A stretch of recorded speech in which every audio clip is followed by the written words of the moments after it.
everyone. My name is Jeanette Ramos, and I'm the founder and CEO of It Takes a Village Housing. It Takes a Village Housing is a nonprofit organization geared towards helping mothers get the services that they need to raise their children. It's going to provide not only drug treatment services for our mothers, but mentors for our children, home economics for our mothers. This is going to be a one-stop shop that's going to provide for our families. Drugs and alcohol seem to be a big part of our society, and how we eradicate that will be based upon what we do for this population. We're always looking for donations. Help us out with those donations. Anything that you can give would be a great help. We're always looking for beds. We're looking for toiletries. We're looking for money. And anything that you can provide us would be of great help. So if you're willing to provide this population with a second chance at life, check out my website at ittakesavillage1.org, or you can email me at ittakesavillagemom@gmail.com. Here's to It Takes a Village Housing, and I look forward to meeting with each and every one of you.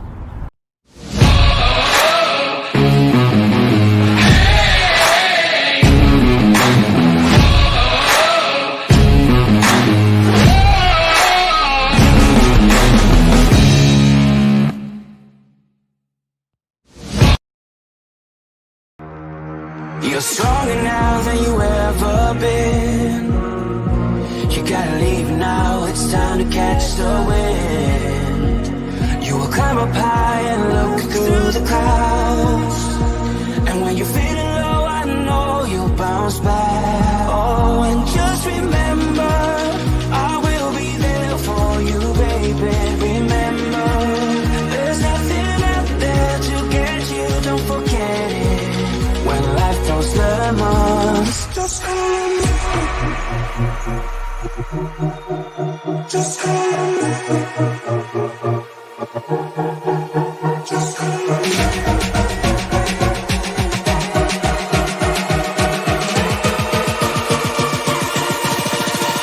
Just come.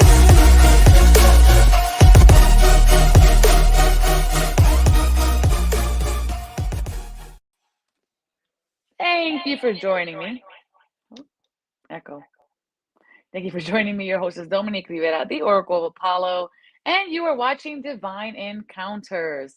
This is a show about supernatural, inspirational stories from real people, real experiences from all over the world. And I'm so happy to have you all here today for this another segment of Supernatural Storytime here on Divine Encounters every Wednesday night at 7 p.m. Eastern Time. And I'm super elated about it. I am still currently in Mandala Springs in North Carolina. And you guys know I invite you to have water during this episode, because this is not a passive viewing experience, but one where you're going to be shifting your energy. So to your health, wealth, and prosperity. Yes. And if you are looking for someone to work with, reading, sessions, coaching, or just some good old-fashioned spiritual advisory, go check out my website, oracleofapollo.com. And I have a super special guest here today. And interestingly enough, the ascertainment of this guest is actually a divine encounter in and of itself. So we're going to be bringing my guest on today. So if you're watching this, make sure you share this feed, like, follow. You're not only supporting the channel by liking, following, and getting updates every Wednesday and Sunday night at 7 p.m. Eastern Time. Sunday nights, we do all of your horoscopes every single week for the last 3 seasons. But you're also becoming a blessing by sharing this, because there might just be a message within this program for someone that needs to hear it. And you are the harbinger of that. So let's bring on my guest. And if you're watching this on a replay, hashtag replay. And throw your hearts up there, throw some thumbs up, and let's get it.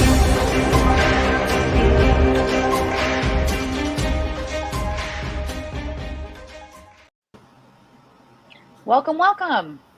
Hello. It's quite an introduction you had there. Hey, I know.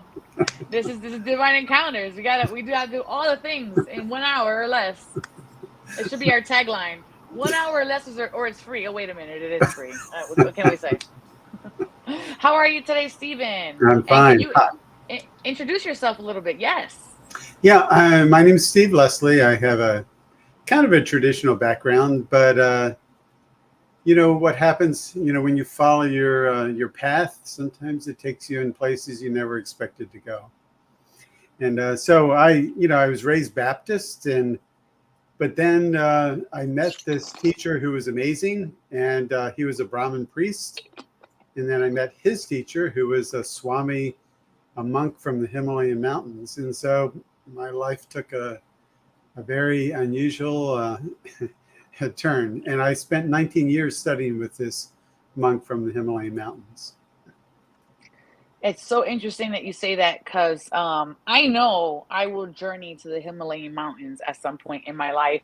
It has been coming to me in dreams and meditations, these mountains, and I'm like, I'll get there at some point. But in all fairness, I am in a mountain right now, so that should count for something. In my mind, anyways, I think it does. 10 points for following orders, divine orders, that is. So I like to start off every single episode. You want me to call you Steve for this? Stephen, please. Steven, all right. Okay. I like to start off each episode with what we call What's Good. And that's basically a message, one card message for the collective. Interestingly enough, it tends to be aligned with the story that we're about to hear. And I haven't actually heard your story, but we're going to jump right in and see what the message is for the day. And so to that, I say for all of you at home, I'm looking for a camera up here as if it's somewhere other than down here. I'm so not used to this.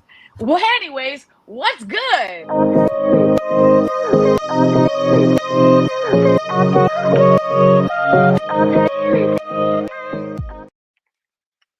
Alrighty, we have the one card message for today. The what's good with everybody at home. And we have the moon card, this very beautiful pink moon card happening here. Here is the message of this card. Confusing reflections.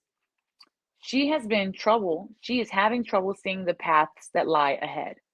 Two maidens light the way, yet neither can illuminate what exists beyond the fog of the horizon. Their counsel is to tune into the moon and to trust the inner voice. She squints to see, and the watery surface plays tricks in the dark. The shadows of the shadows cast illusions, and without true clarity, she finds herself quieted, afraid, unsure. She takes a deep breath, and the muse of the moon stirs as her light bends and lengthens. Moon child, there's ancient wisdom ahead, and yet you must meander into my moonlit streams of unconscious trust and allow your intuition to hear the gentle nudges of your knowing. Her voice streams in, louder now. Find peace within the shadows, for there is deep magic here. Find deep truth in your own discernment. Sometimes you cannot know until you walk the way. Know your path will indeed be one of uncertainty at times, and allow your fears to dissipate as the sun peeks over the horizon at dawn. And here is a tiny poem for this beautiful card. And the poem says, you were written in stardust and folded through time, and the seas of illusions are your mountains to climb. Wow. All right, let's bring on Stephen and see what his thoughts are on this card. How are you feeling about this message today for the collective? It's fitting. Yeah, it's very fitting. I've been very much aware of the limitations of the human mind. We sort of worship at the altar of science, that science is the answer for everything. And actually, one of my stories has to do with the failure of science, where I was told that I had an incurable terminal illness and I wasn't going to live. Wow. And so, I think science assumes it has the answer, and if it doesn't have the answer, it says, "Well, you just have to die." And go ahead. What did they say you had? Well, that's I want to do the story piecemeal. I'll go into it. Okay, But we're gonna go into it. I'm excited for it. Okay, go but ahead. I worked in the hospital setting. I worked in a medical setting, and I saw so many things that science does right, medicine does right, but I've seen there's areas where it fails. Parkinson's, Alzheimer's, dementia, schizophrenia. They don't know what to do. And sometimes when you're terminally ill, you're not really terminally ill. It's just that the doctor doesn't know what to do. And Oof, that's amazing. And speaking from personal experience, I was fully disabled 10 years ago, and they gave me a 25% chance to ever become able-bodied again. And through many miraculous findings and traveling the world and getting healings from many myriad of people and beings, I've come back to being at a point of homeostasis where I'm able-bodied, and I claim that as of last October. So it's been almost a full year now. So I absolutely understand when you're saying that it fails you, because it does. It can. It definitely can. So that definitely leads us into having more hope for our own individual path, and not the reliance of what is physically, tactilely, and what we see with our eyes in the now moment. well, there's also the thing of trust in your intuition. Sometimes we're taught we have to look outside for somebody to fix us. But sometimes that's not where the answer is. It can come in mysterious ways. It can come from an animal or from a dream or for somebody who mentioned something on a bus. And if you're open to synchronicity, sometimes there's some magic that can happen. I absolutely agree to that. There's always magic that can happen when we're open to it. Well, even this encounter is magic in itself, because I wasn't planning to speak, you weren't planning to have me, and it just all happened. It did. It was serendipitous for certain. And just a real quick recap, you guys, what happened yesterday was the person I had canceled for today. And so I said, Spirit, I need someone for tomorrow, and I'm tired of looking for people. Someone just needs to come in. And in that breath, I opened my emails, and I saw your subject matter, which was I want to be on your show, before I saw the name of your email. And I laughed and I said, oh, of course, go figure. And then when I looked right over to the left, the email said, go figure. And I laughed so hard. And I was like, okay, so I'm going to message him. Let's see if he replies back today. And of course you did. And of course you were available for the very next day. And I was just like, there it is. There it is.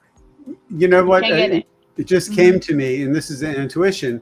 Maybe there is somebody out there in the audience who's suffering from the same disease I had, who is told there's no hope, there's no cure, it's all in your head, just like I was told. And maybe that one person is who I'm speaking to today. Oh, that feels very in alignment. Oof. All right. So we're going to be jumping into that very loaded story in just a few moments, energetically anyways. But before we get into that, we're going to calibrate and make sure that we're ready to be receiving this story. So we're going to go ahead now and ask the audience to ask yourself, where are you at energetically in this moment, from 1 to 10? 1 being this is the least amount of energy I can hold within myself. 10, the most amount of energy I can hold within myself. Take that assessment, throw in the comment section below, #replay, and let us know where you're at energetically. And we're going to come back with our thoughts, because I have to check.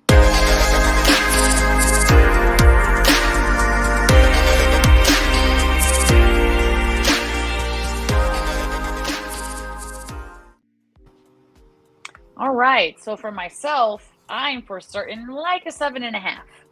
How are you feeling today?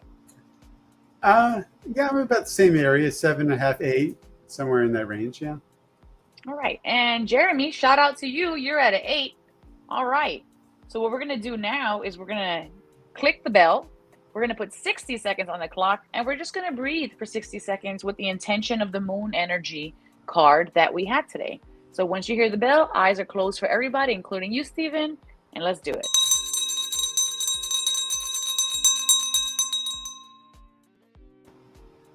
All righty, 60 seconds is on the clock right now. Breath in, and we're inviting all illusions and hidden truths to rise up. We're honoring them and letting them come to the space of consciousness. exhaling what no longer serves us, letting go of any fears, obscured knowledge, breathing in the need to trust our own instinct, our own intuition, letting go of the things that we cannot know at this time, and inviting subtle illumination into the body. And just notice what you're feeling. If you need to twitch, scratch, move, if you are feeling resistance or tension anywhere. And then finally, bringing our awareness to a point of gratitude in our heart space and thanking ourselves for coming back into this 1 minute of recalibration that our body so happily receives. Namaste. And you can gently open your eyes and come back into the here and the now. And then just take a second to notice what you're feeling, if you felt anything rise up in your emotional body, physical body, spiritual body, mental body.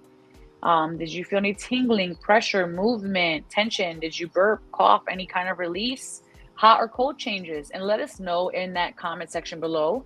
And then also let us know what your new number is. I'm at an 8.5 now, and I feel like I'm climbing. I also feel like I want to keep taking big, deep breaths into my heart space. So that's what I'm feeling. How about you, Stephen? I think I'm settling in. I don't know if that makes the number higher or lower, but I'm settling in. Like a more grounded feeling. Grounded, yeah. Yeah, that usually confuses my number too, because I'm like, wait, I'm more grounded. So is that more elevated or less?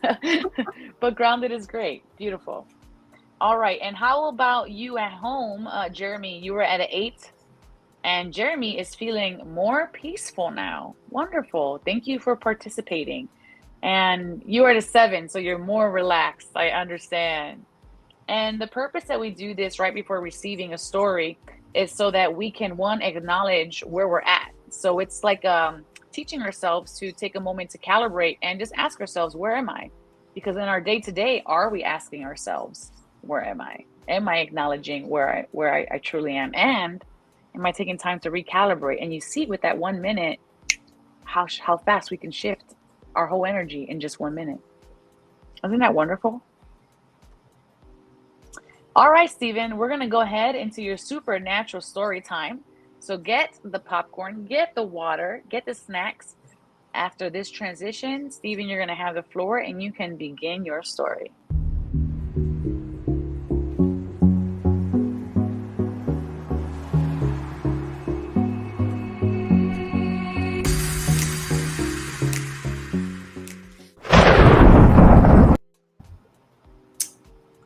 Okay. So I see myself as a fairly ordinary guy, and I don't want to start off in the deep end of the pool. So I'm going to start off where the story really begins. And this is about this whole episode of my life where I was dealing with death and disease, both threat of death for myself, disease in myself, and I became a hospice chaplain. So the journey begins actually with my mother. This is back in the year 2002. My mother became very ill, but she was concealing the illness from her family. And this was kind of typical of my mother. She always wanted to take care of other people, but didn't take care of herself. And then the whole thing sort of came to a head because she fainted. And when she fainted, my father had to call the ambulance. But once again, my mother didn't like to draw attention to herself. So she would only get in the ambulance if they turned off the siren. So that was her focus. But it turned out she had a very serious illness. It was called scleroderma. And scleroderma is an illness where it starts with the skin and it becomes hard and cold. And then if it's not treated, it goes deeper and deeper into the muscles and then eventually goes into the organs. And her doctor was a country doctor and didn't diagnose her correctly. And because, she was from this generation where the doctor is God, you don't question God.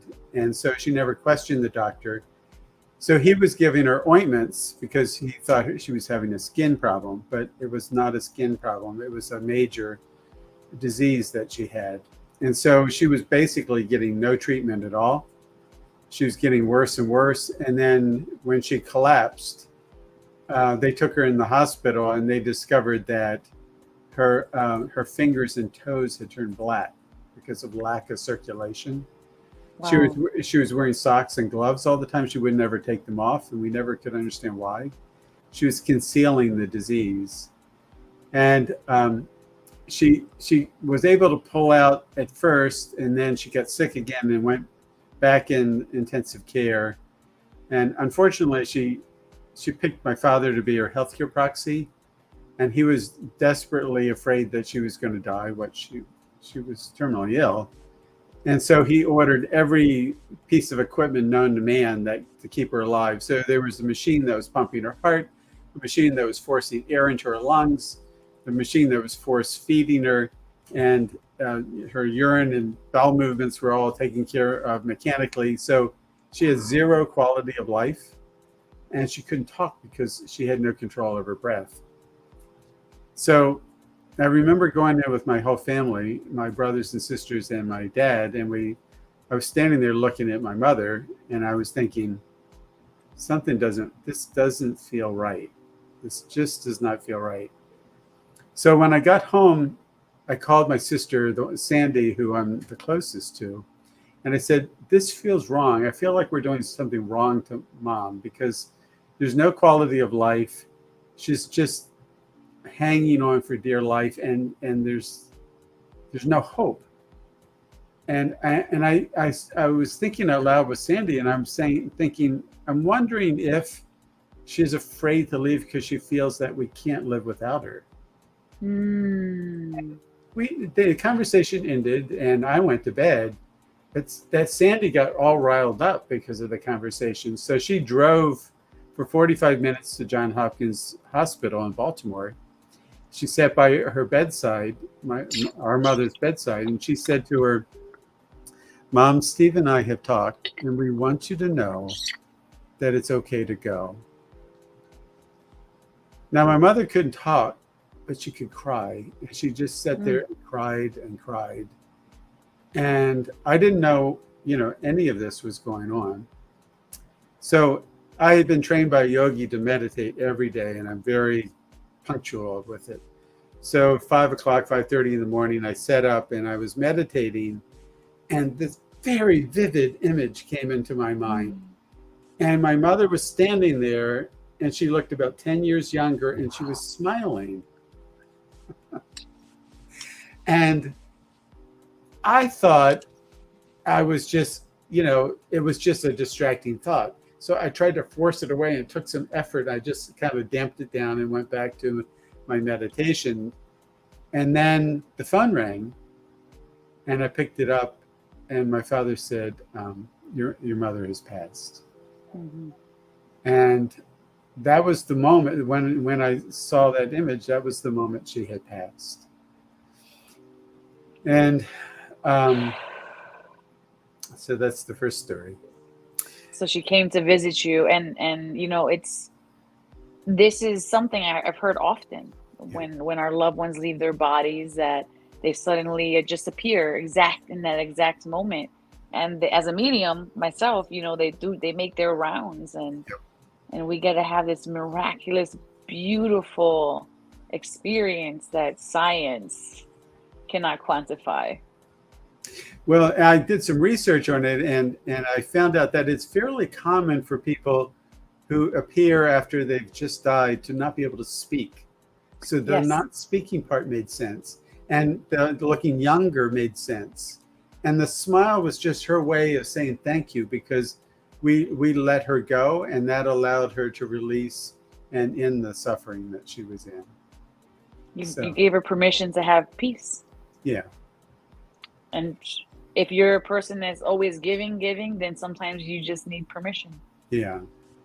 That's beautiful. So that story and the shock of that was actually, John Hopkins said that the cause of death was medical malpractice, because the doctor should have referred her to a specialist to examine her more thoroughly. And so, I mean, they didn't pursue that, but my mother had not listened to her own body, not listened we had given her advice. We said, go to Johns Hopkins University. They're specialists in these kind of things. Sure. And she refused to go. And so, it ended her life because she just couldn't accept that what was happening was happening.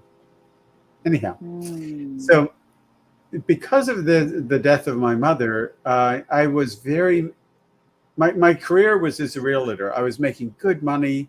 I was making more money than I ever made in my life, but the job felt empty. Like, I remember having this man who was so upset because there was a stain on that carpet in the house he was just buying. And I'm thinking, like, get a grip, like, this is not the end of the world. And I decided that I wanted to go back to school. I wanted out of real estate. I've been doing it for 14 years. And so I signed up for a pastoral counseling program to be a counselor. And they asked me where I wanted to do my internship, and I chose hospice. So I was a bereavement counselor. And for 18 months, I saw 20 people a week, people who had lost a loved one, and learned all about how to do counseling. But the next story is, I have so many stories. It's like unbelievable amount of stories. But I'm going to start out with 3 stories in particular. After I had been in a hospice and graduated from the program, I was bit by a tick when I was on a walk in a park. And I noticed this rash appear on my leg.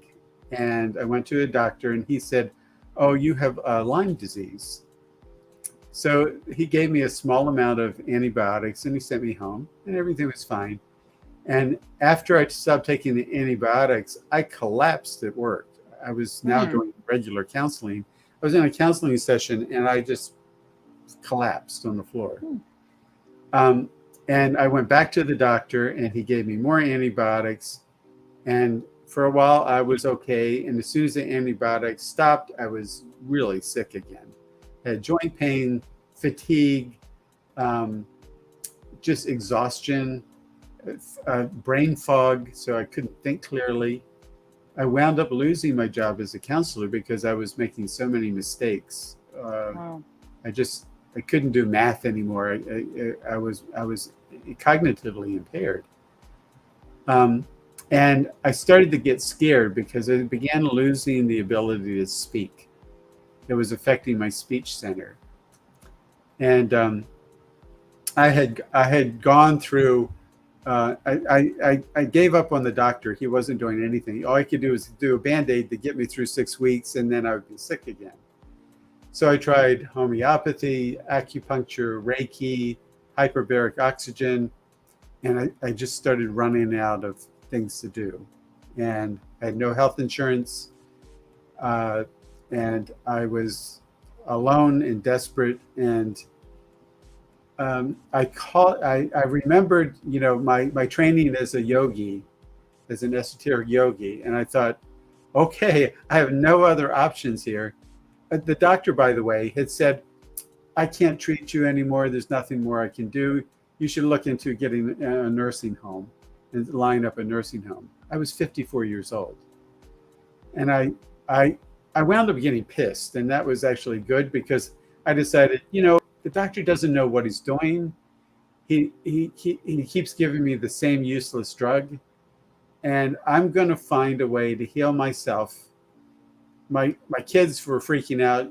I fired the doctor. I said, I'm going to use a mantra, a healing mantra, and I'm going to say it every day. This is talking about trust. This is really trusting. The only thing I had left, the only tool in the box left was a healing mantra. And so every day I would say this healing mantra. It was Om Shri Dhanvantre Namaha. Om Shri Dhanvantre Namaha. Now it's Sanskrit. And it's asking the divine physician for a hint, for guidance. Like, give me a clue here. It was not like heal me. I just want, energy to come into me and don't want to deal with it. It's like just, like some kind of guidance. So for 3 months, I sat there. It was like having a severe case of mononucleosis. Each day I had like just enough energy to do one thing. So I could go to do the laundry, or I could go grocery shopping, or I could do the dishes from the last week. But I couldn't do all three. So I was getting more and more brain fog. So it was getting more and more unclear about thinking. And I was beginning to get scared, but I was doing this mantra. I just trusted this. There's nothing left. It's either this or a nursing home. Yeah. And after 3 months of doing it, I had this dream. And in this dream, I was in this old dilapidated yellow school bus, and we were bouncing down the road, and we were in Peru, of all places. And there were goats and chickens and pigs and kids running around. And these women were wearing these bowler hats and these ponchos like they do in Peru or Bolivia. And I was just looking around. The dream was very real feeling. And I was just looking around like, what in the world am I doing here? And this little boy came up to me. He was brown skinned. And he handed me some beads. And he said, these are beads of solitude. And then he handed me these leaves and these seeds. And he said, these are herbs from Peru. And then I woke up. And I thought, wow, this is cool. And I was all excited. I found the answer, herbs from Peru. But then I realized, well, wait a minute. I only narrowed it down to 3,000 possibilities. So only 3,000. Only 3,000. So so I thought, okay, I made some progress. So I spent 2 more months every day chanting Om Shri Dhanvantre Namaha. Om Shri Dhanvantre Namaha. Over and over and over, just pleading like, give me a break. And I don't know how it happened. It was the weirdest thing. This magazine that was resting comfortably on my coffee table fell to the floor and opened up to a display ad of a physician that specialized in chronic Lyme's disease. And I thought, what just happened here? So I called up the physician, and I had never heard of anyone doing chronic specializing in this, because the CDC was taking away physicians' licenses for treating people with Lyme disease. They said it was a mental illness. It didn't exist.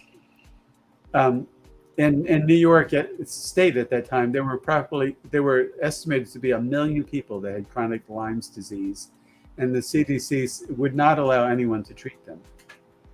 So anyhow, but that's a whole nother story to itself. Sure.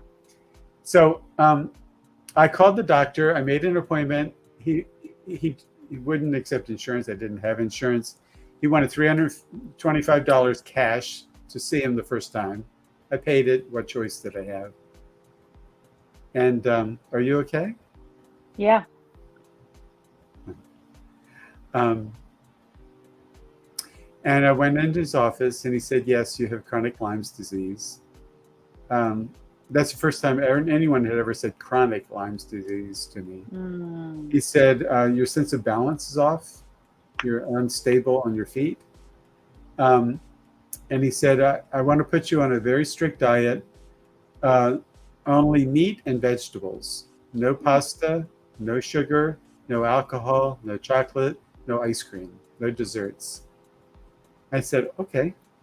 And then he went in his drawer and he pulled out a little brown bottle, and he said, I want you to take these. These are herbs from Peru.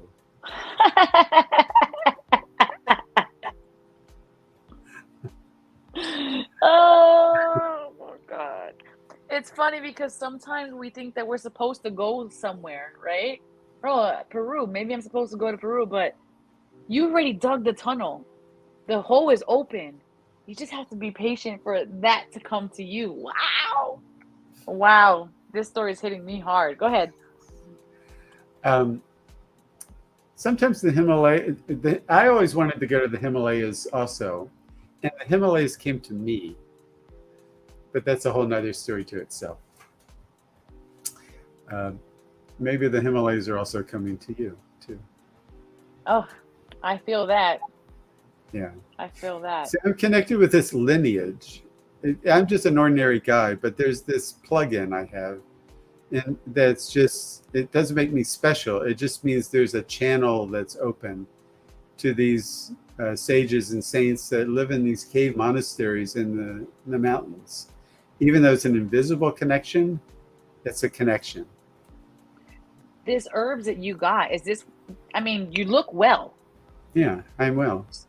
I recovered within 6 months. I was able, oh no, actually within 4 months, I was able to go back to work. And gradually each symptom began to disappear. First, the joint pain disappeared. Then the brain fog began to clear. And then the chronic fatigue began to clear. And then after 2 years, I went back to the doctor and they said, well, you don't have Lyme disease anymore. So gone.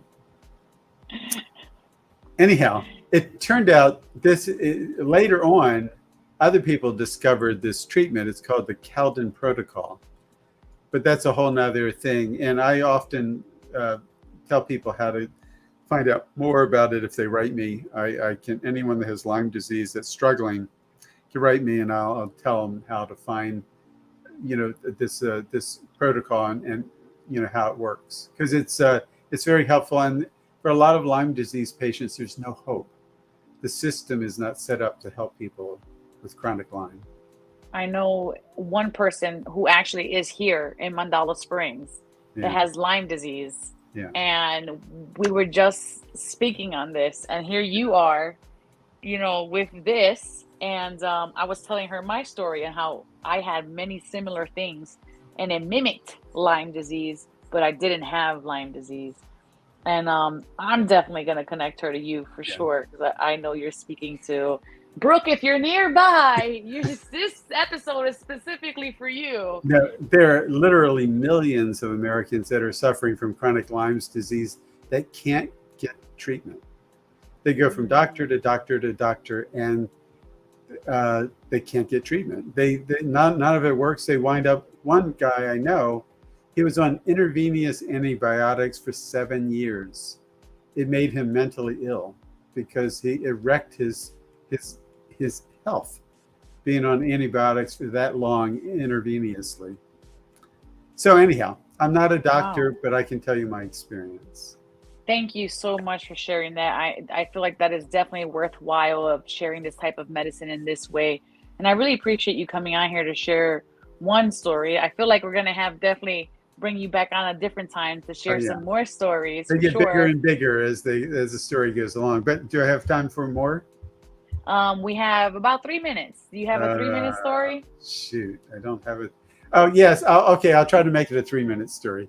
Let's do it. So when I became a hospice chaplain, there was this one lady who was in some distress. She was terminally ill. There was no cure. She was in an assisted living center, and she just didn't want to live that way anymore. And so she decided to stop eating. Now, she was a hospice patient, and the assisted living center was going to force feed her.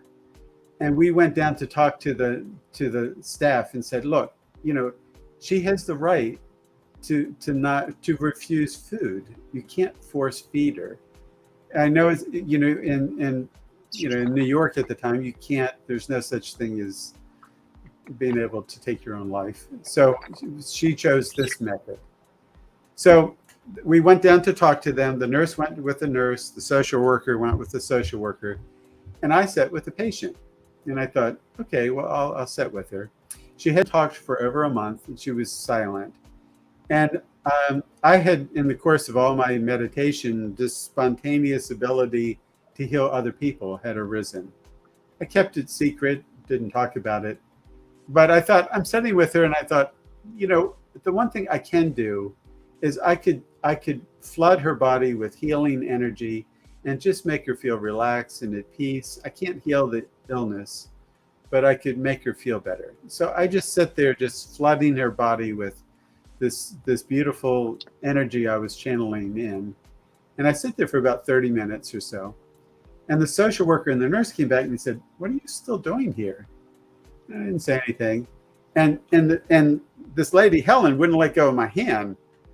And she saw that, I needed to go, and she let go of my hand. And she said, "Thank you, Stephen, for helping me." And she had not talked for a month. And I thought, okay, first off, how did she know my name? Second off, this is the first time she talked in a month. So I thought, wow, what's going on here? So I went home, the weekend was there. I did my normal weekend thing. Monday, I was in the shower getting ready to go to work. And I opened the shower door, and Helen was standing in my bathroom. And I was naked. And so I grabbed the towel and covered myself. And then I looked at her and I thought, wait a minute. I can see through her. I can see the door through her body. This is something else. And she, once again, just like my mother, she was smiling. She was about 10 years younger. And I felt her smile this time and just received it. And I felt like she was saying, thank you. Thank you for the energy.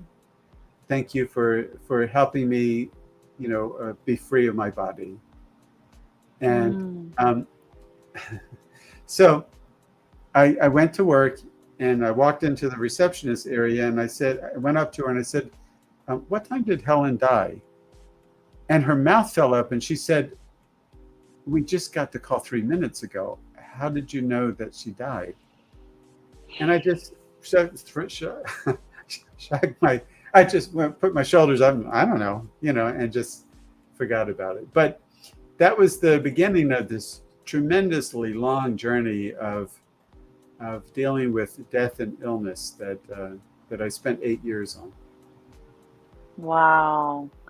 Had that been me, I would have been like, "Oh, she visited me." I would have said it just like that. Because I'm like that, I'm like direct. I'm like, "Oh, she visited me in the shower. What can I say?" Well, oh wow. You see, I work in the medical field, so I have to be extremely careful what I say. Yeah. So I'm sort of like the Lone Ranger. I come in, do my thing, and then I just leave, and they say, "Oh, who was that masked man that just left here?" Well, that's great. Thank you so much for sharing that. Yeah. So let us know at home how you feel about these stories that Stephen has shared with us today. Give us some hearts, share this content.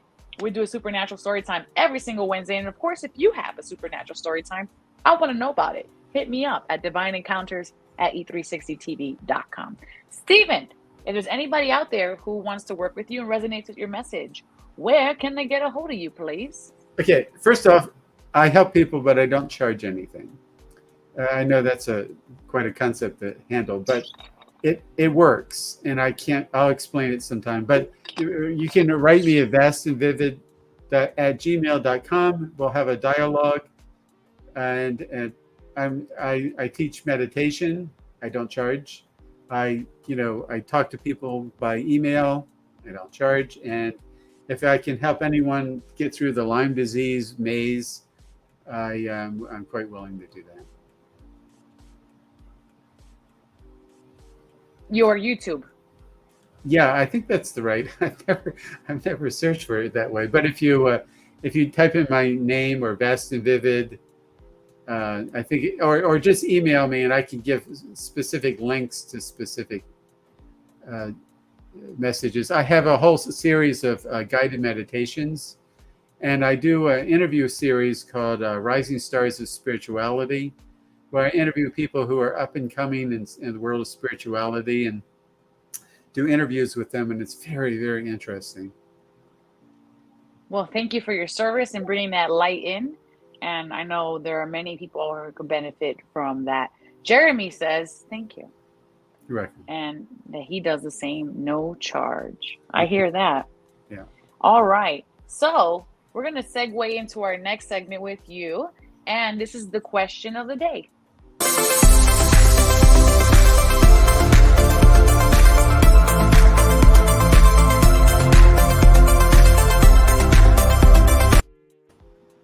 So our question of the day for you is, how can we be kind towards someone suffering if we cannot relate to their experience?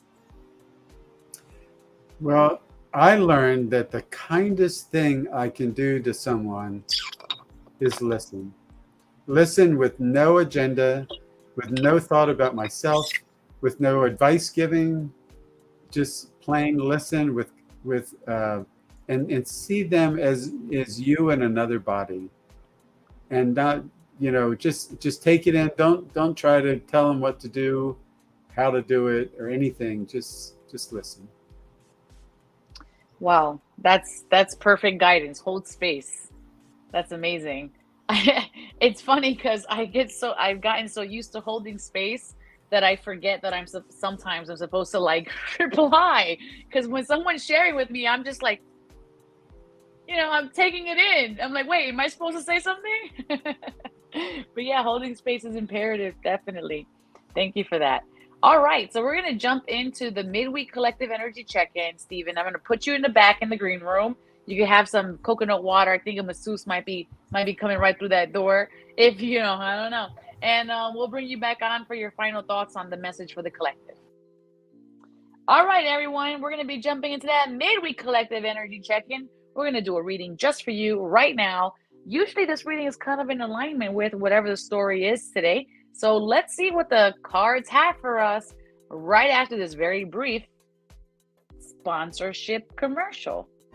Imagine a verdant paradise that stands as a convergence of worlds, a living temple of native wilderness, a place where the full potential of inherent human and earth magic can be seen, felt, and understood.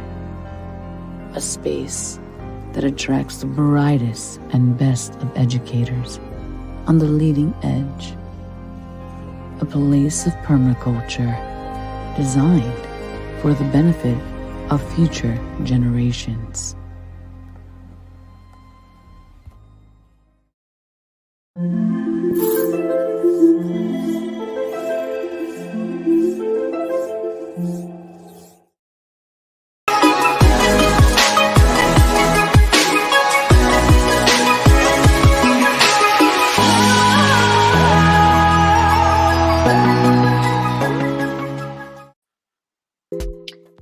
Alrighty, so we're gonna do your midweek collective energy check-in. Let's see what the cards have in store for us today. The very first card we have today is the Two of Air, being unable or unwilling to make a decision, a stalemate, pretending there is no problem. And this is kind of in alignment like with that collective card we had earlier, the Moon, which is basically facing our fears. So is there something right now? It's interesting because Jeremy, you see me, I'm talking to the audience. Stephen's mom was kind of hiding her situation. She was pretending there was no problem. And that led to ultimately the problem getting worse. So we have to make sure that when we're presented with a problem, even if it's difficult to accept that it's actually happening, that we give our attention. It is our duty to ourselves, first and foremost, to give our attention to anything that doesn't feel calibrated to us, that doesn't feel sustainable in our lives. Things are looking up. The end of a difficult situation, taking a trip here. So once we allow ourselves to tap into that, we might find that there's movement occurring within that. There's something shifting occurring within that. That could be taking a physical trip. Maybe she could have gone to the hospital.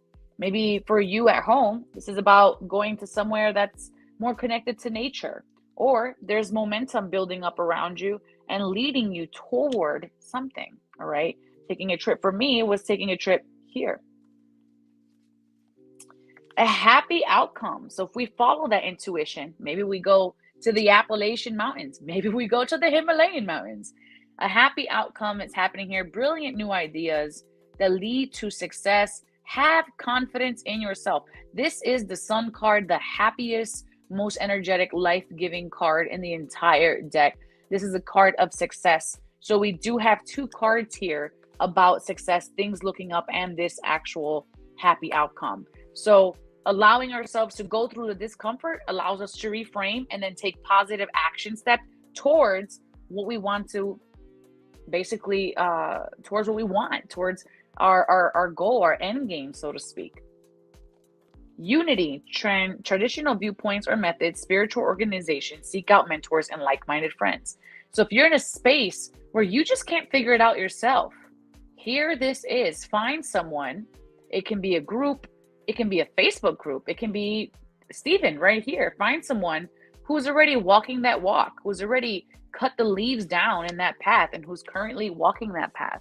And you might just learn from them that there are more than one ways to skin a chicken, that there's more than one way to doing something. And if some doors have been closed in your lives, maybe it's just the fact of changing perspectives.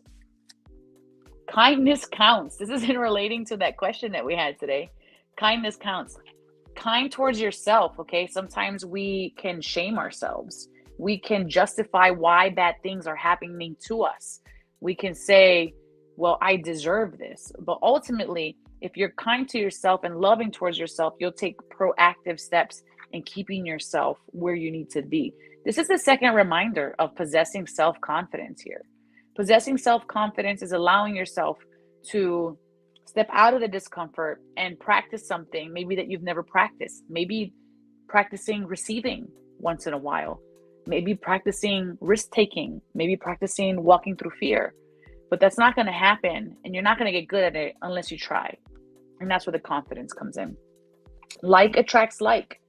What are you attracting with your energy? Are you attracting more things to be grateful for? Are you attracting more things to view as lack? Whatever you feel internally, it definitely digests inside of you. And then we release that back into the quantum field. And then that creates momentum that then comes back to us. So when we think kind thoughts, we can then possess self-confidence. And that will attract more things for us to be in flow with. Last card. Calm is not a calm is not a weakness. Being calm is not a weakness. Being assured, being in faith, walking the walk, allowing yourself to not let fear override an inner knowing, or letting something override the potential to stay within that kindness. Kindness is a very difficult act. You can have a lot of fear that overloads you. And then being kind to yourself, taking a moment to breathe, taking a moment to step back, it leads you back to your center, back to that calm. And within that calm is when everything is clear. That is where we make our best decisions, is from within that place of calm. That is when everything is apparent to us. All right, we have the Golden Girls deck happening now. The Queen of Wands, letting you take action here with beautiful action, passionate action, with the sunflower in her hand, which is possessing self-confidence. The little black kitty in that corner, saying tap into your intuition here. The Three of Pentacles in the Golden Girls deck. Here we have Betty White or Rose, Dorothy, and Blanche, and they're doing it together. And I like this. This is kind of matching that card from earlier, seeking like-minded people. Find your tribe. Let them help you bake the cake of life. We have the Death card. Don't be afraid with this Dorothy card. It is just saying what once was no longer serving you. Maybe you build your house upon the sand, and that sand was not the proper foundation to build upon. So in this death, you're rebirthing. There's a new beginning here with this Death card that is leading you away from something and towards something else. And what that something else is here we have with the Rose card is she's looking into her chalice as the Page of Cups, and she's ready to dream. She's ready to allow, and it's interesting because Stephen talked about his dream leading him into a reality of sorts. So put your dreams into that cup and really hone in on them. Feel them in your body, in that emotional body. And as you feel that emotional body, that's going to come back to you. Okay. So that is what the reading is for this week. And this is beautiful. I love it. We're going to bring Stephen back on and see what his thoughts are on this. Well, you All did right. that. I'm going to do my own card trick because I drew a card. Yes. It's the Temperance. And I was looking at this picture, and there's the things that strike me. First off, there's the Himalayan mountains in the background with the light coming from it. There's the heart, the triangle over the heart showing an open heart. There is one cup transferring water to another cup. And this is actually part of the whole Himalayan tradition, is that it's a person-to-person transference. It's an energetic person-to-person transference that's continued unbroken for 2,000 years. And it sounds like woo-woo, but it's not woo-woo. It has been going on for a very long time. And what is the person-to-person transference? What does that mean?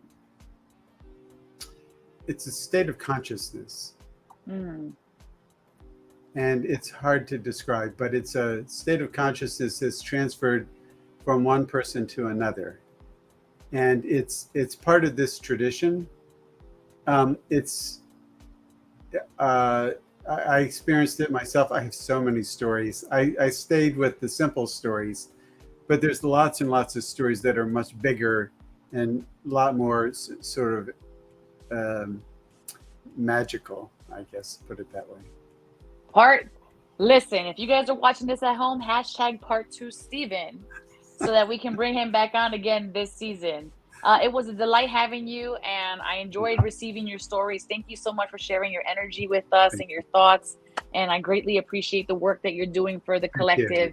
And may you continue to thrive and shine and be the vessel that you are. I appreciate you. I felt your heart.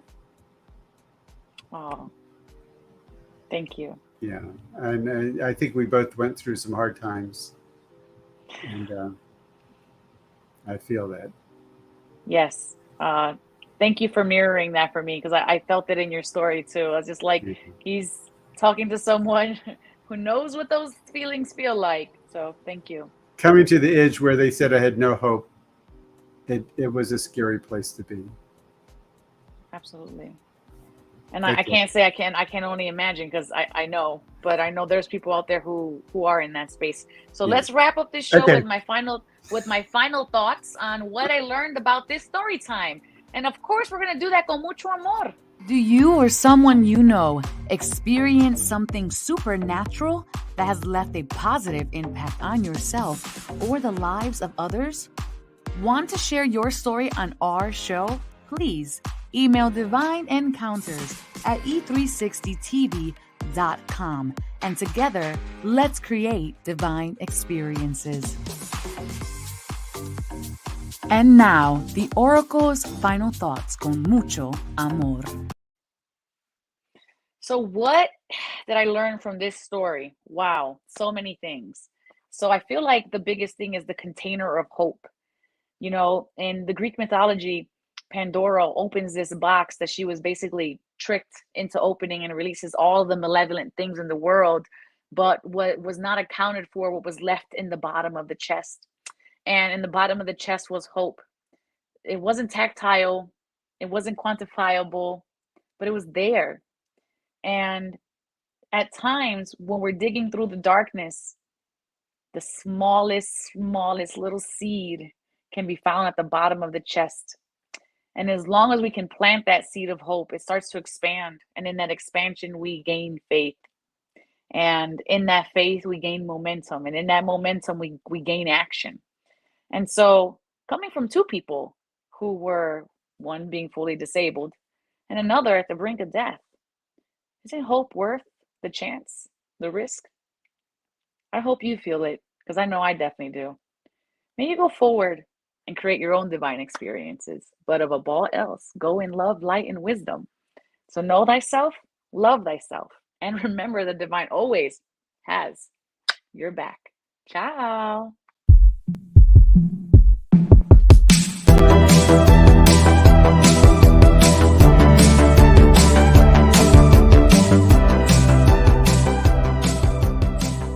Everything is wrong, you feel like it's your fault. Just remember, I will be there for you, baby.